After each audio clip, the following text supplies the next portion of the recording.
Lebih dari 70% bahasa lokal yang ada di Indonesia mengalami penurunan vitalitas karena berbagai gempuran bahasa lain yang ada di sekitar mereka. Ada bahasa Indonesia, bahasa Inggris, dan bahasa-bahasa lainnya yang membuat kemampuan mereka untuk menggunakan bahasa lokal ini semakin menurun. Ada juga masalah transmisi antar generasi, di mana orang tua tidak lagi mengajarkan bahasa daerah kepada anak-anak mereka. Oleh karena itu, tim penelitian kami yang beranggotakan saya, Nurenzia Yanuar, Yusnita Febrianti, Yuni Budi Lestari, Zuliati Rohmah, dan Nazarudin menghubungkan dua bahasa Austronesia yang berkerabat dekat, Sasak dan Jawa, untuk melihat vitalitas mereka di kalangan anak muda. Bahasa Sasak adalah bahasa daerah yang digunakan di Pulau Lombok, Nusa Tenggara Barat, dan merupakan salah satu bahasa penting di Indonesia Timur. Bahasa ini memiliki 2.100.000 penutur. Generasi muda di Lombok memiliki tingkat penggunaan bahasa Sasak yang rendah karena berkurangnya penurunan bahasa Sasak, utamanya bahasa Sasak halus, ke anak-anak mereka. Di sisi lain, bahasa Jawa memiliki jumlah penutur lebih dari 80 juta dan dominan di Pulau Jawa. Bahasa Jawa mengalami penurunan penggunaan dalam tingkatan kromo dan sedikit sekali digunakan dalam lanskap kebahasaan di ranah publik, baik di kawasan pendidikan maupun di kawasan perdagangan. Tujuan penelitian ini adalah mengukur vitalitas bahasa Sasak di Lombok dan bahasa Jawa di Kota Malang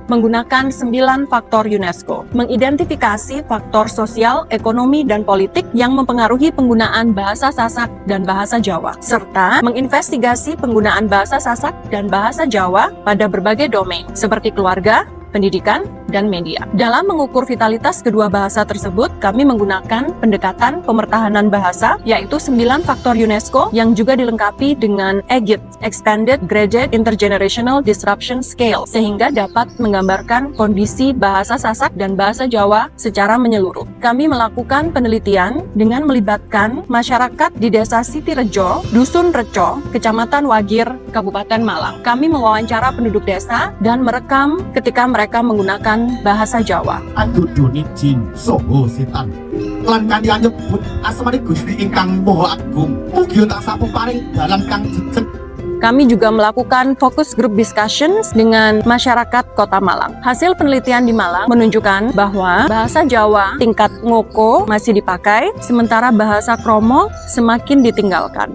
Banyak orang tua yang mengajarkan bahasa Indonesia dan bahkan bahasa Inggris kepada anak-anaknya. Mereka tidak lagi menggunakan bahasa Jawa kromo ataupun ngoko. Di Pulau Lombok ini kami melakukan penelitian tentang vitalitas bahasa Sasak di kalangan anak muda, di kalangan penduduk kota, dan juga penduduk desanya. Penelitian kami bertempat utamanya di Desa Bunkate, itu di daerah Lombok Tengah, dan kami melibatkan banyak narasumber penutur asli Sasak yang merupakan penduduk Desa Bunkate tersebut. Mereka kami wawancarai dan juga kami observasi, kami dokumentasikan penggunaan bahasa Sasaknya, sehingga kami mendapatkan data tentang kesehatan atau vitalitas bahasa Sasak. Pada suatu hari atau pada sekek waktu, si kanak siap berdui anyaman lepang menurut utun peles. Selain itu, kami melakukan focus group discussion dengan para mahasiswa di Universitas Mataram Lombok, sehingga kami juga bisa mendapatkan gambaran bagaimana bahasa Sasak bercampur dengan bahasa Indonesia dan bahasa-bahasa lain yang ada di daerah tersebut.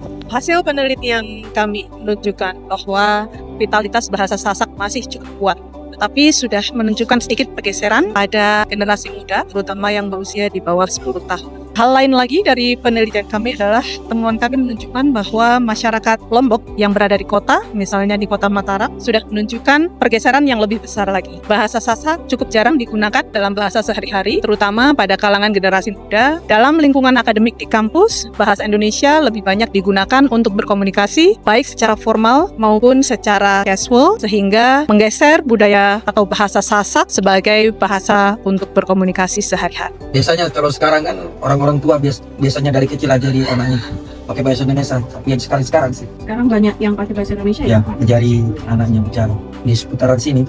Tapi bahasa Sasaknya gimana? Apakah tetap diajarkan? Tetap diajarkan.